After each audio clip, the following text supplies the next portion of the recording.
Hello student, now starting with chapter 1, that is integer for class 7. This is an introduction video. This chapter will be completed in 5 sessions. Let us move into the chapter. First of all, what is integer? Integer क्या होता है? देखिए, integer समझने से पहले हमें natural number के बारे में समझना होगा, होल नंबर के बारे में समझना होगा। तो नेचुरल नंबर क्या होता है? नेचुरल नंबर ऐसे नंबर होते हैं जो 1 से स्टार्ट होते हैं, जैसे 1, 2, 3, 4 एंड सो ऑन। ऐसे नंबर जो 1 से स्टार्ट होते हैं उन्हें नेचुरल नंबर या काउंटिंग नंबर भी कहते हैं। तो होल नंबर क्या होता है? होल नंबर ऐसे नंबर होते हैं जो 0 से स्टार्ट होता है, यानी 0, 1, 2, 3, 4 एंड सो ऑन। मतलब नेचुरल नंबर और होल नंबर में जो नेचुरल नंबर है वो 1 से स्टार्ट होता है और होल नंबर जो है वो 0 से स्टार्ट होता है। इंटीजर क्या होता है? All whole number with negative of natural number are called integer. Integer ऐसे नंबर होते हैं जिसमें नेचुरल नंबर और होल नंबर सभी होते हैं और साथ ही साथ वो नेगेटिव के भी होते हैं। जैसे एग्जाम्पल के तौर पर अगर हम 0, 1, 2, 3, 4, 5 एंड सो ऑन बोले तो ये होल नंबर हो गए, और 1, 2, 3, 4, 5 बोले तो ये नेचुरल नंबर हो गए। और अगर इस नेचुरल नंबर और होल नंबर इनमें अगर नेगेटिव भी जोड़ दिया जाए, जैसे -1, -2, -3, -4 एंड सो ऑन, तो ये सारे नंबर इंटीजर भी कहलाएंगे। मतलब ये जो 0, 1, 2, 3, 4 और सो ऑन ये सब नंबर हैं, ये नेचुरल नंबर के साथ साथ एक इंटीजर भी है। ऐसे काउंटिंग नंबर जिसमें पॉजिटिव साइन आगे बढ़ता है, पॉजिटिव रहता है, जैसे +1, +2, +3 एंड सो ऑन, ऐसे नंबर को हम लोग पॉजिटिव इंटीजर कहते हैं। और ऐसे नंबर जिनमें माइनस का साइन लगा होता है उनके आगे, वैसे नंबर को हम लोग नेगेटिव इंटीजर कहते हैं। आखिर हम लोग को इंटीजर की जरूरत पड़ी क्यों? तो चलिए एक छोटे से एग्जांपल से समझते हैं। पहले के जमाने में जो मुनीम लोग होते थे, वो लोग अगर किसी व्यापारी से पैसा लेते या देते थे तो वो लोग अपने बही खाता में, अपने कॉपी में, वो सिर्फ जितना पैसा लिए हैं, जैसे एग्जाम्पल के तौर पर कि 1000 रुपया उन्होंने लिया, तो वो अपने कॉपी में सिर्फ 1000 रुपया लिया ऐसा मेंशन करते थे। जब वो बाद में पैसा लेने या देने की बात आती थी तब वो कंफ्यूज हो जाते थे कि 1000 रुपया मैंने उस व्यापारी से लिया या मुझे उस व्यापारी को देना है। इससे बहुत ज्यादा कंफ्यूजन होता था उन्हें। इस प्रॉब्लम को सॉल्व करने के लिए इंटीजर आया, और इंटीजर में यह बात अच्छी तरीके से बताया गया कि अगर हम लोग किसी से पैसा लेते हैं तो हमारे पास वो 1000 रुपया, वो 1000 रुपीज ऐड होगा, और हम लोग अगर किसी को 1000 रुपीज देते हैं तो वो 1000 रुपीज मेरे अकाउंट से, मेरे पॉकेट मनी से माइनस होगा। इससे हम लोग को बहुत अच्छी तरीके से कॉन्सेप्ट समझ में आया, जिससे प्लस माइनस से हम लोग को यह पता चल गया कि क्या वो पैसा हमारे पास आया है या गया है।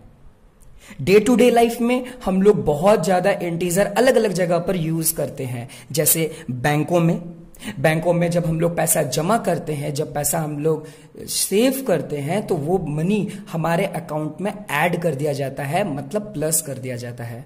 और जब हम लोग वो पैसा विड्रॉल करते हैं, पैसा जब निकालते हैं, तो वो पैसा हमसे माइनस कर दिया जाता है। कुछ और एग्जांपल से समझते हैं, जैसे इस बुक में दिया हुआ है। अगर हम लोग सी लेवल से अगर किसी एरोप्लेन को उड़ते हुए देखें तो हम लोग ऊपर की ओर देखेंगे। तो अगर सी लेवल से हम लोग अबव जाएं, ऊपर की ओर देखेंगे, तो हम लोग वो प्लस समझ में आएगा। और अगर सी लेवल के डेप्थ यानी नीचे जाएंगे तो वो माइनस समझ में आएगा। तो इंटीजर के मदद से नंबरों को समझना और इजी हो गया। इंटीजर के मदद से हम लोग किसी भी नंबर को एक नंबर लाइन पे भी प्रेजेंट कर सकते हैं, जैसे यहां पर दर्शाया गया है। देखिए, अगर हम किसी नंबर को एक नंबर लाइन पर प्लॉट करें तो नंबर लाइन क्या होता है, बस एक लाइन है जिसमें हम लोग बहुत सारे इंटीजर्स को मेंशन करते हैं। जैसे यहां पर देखिए, यहां पर 0 है, और जैसे हम लोग राइट हैंड साइड जाएंगे तो हम लोग पॉजिटिव इंटीजर का यूज करेंगे, मतलब +1, +2, +3, +4 एंड सो ऑन। और अगर हम लोग LHS की तरफ जाते हैं, लेफ्ट हैंड साइड की तरफ जाते हैं, तो हम लोग नेगेटिव इंटीजर का मदद लेते हैं, -1, -2, -3 एंड सो ऑन। इंटीजर से हम लोग का लाइफ बहुत इजी हो गया। इस चैप्टर में ओवरऑल हम लोग को इस इंटीजर का और भी बहुत सारे रूल्स समझने हैं। चलिए, तो हम लोग इस चैप्टर का प्रॉपर्टी समझते हैं।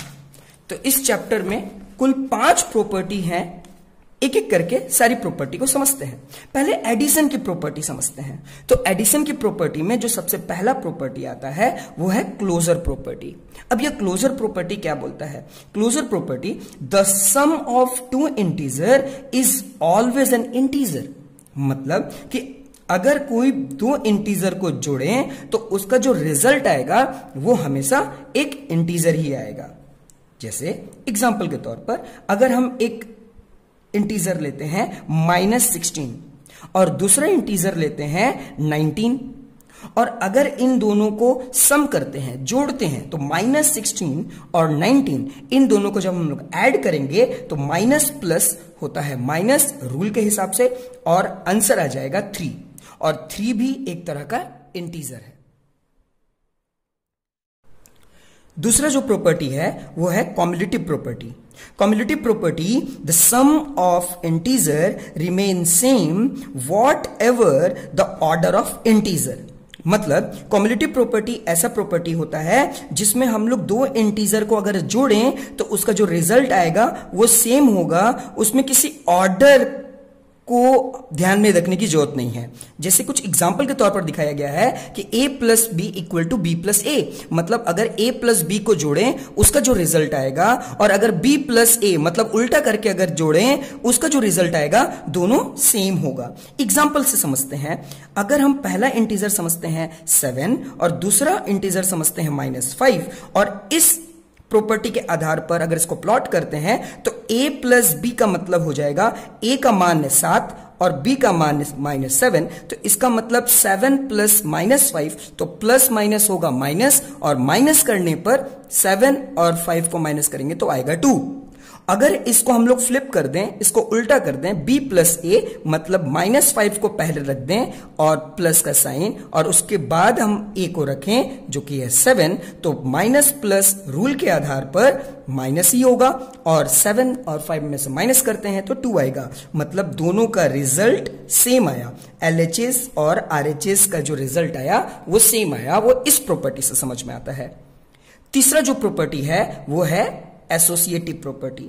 एसोसिएटिव प्रॉपर्टी, सम ऑफ 3 और more integer remain same whatever the grouping of the integer. इसका मतलब इस प्रॉपर्टी में 2 या 2 से अधिक इंटीजर को हम लोग जोड़ते हैं जिसका आंसर सेम आता है। इसमें कोई मैटर नहीं करता कि आप किस तरीके से ग्रुपिंग कर रहे हैं।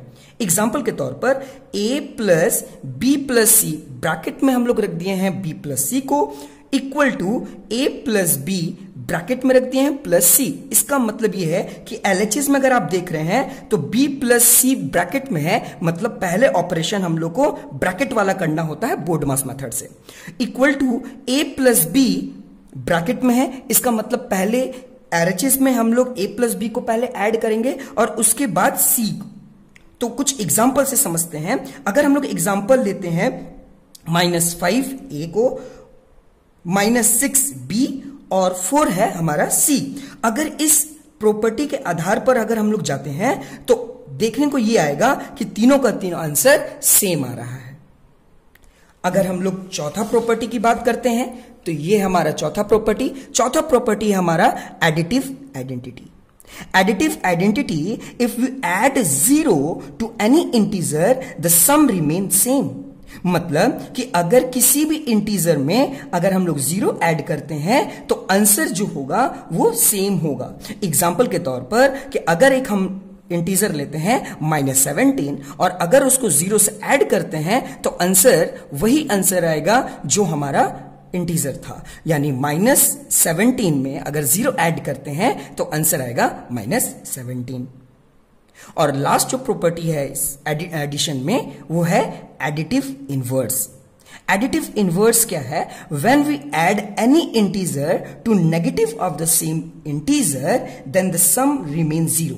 मतलब अगर किसी इंटीजर पे अगर मैं हमारे पास कोई भी इंटीजर है, जस्ट एग्जाम्पल के तौर पर अगर +16 है और अगर इस पे अगर हम लोग इसका अपोजिट -16 को ऐड करते हैं तो जो आंसर होगा वो हमेशा 0 आएगा।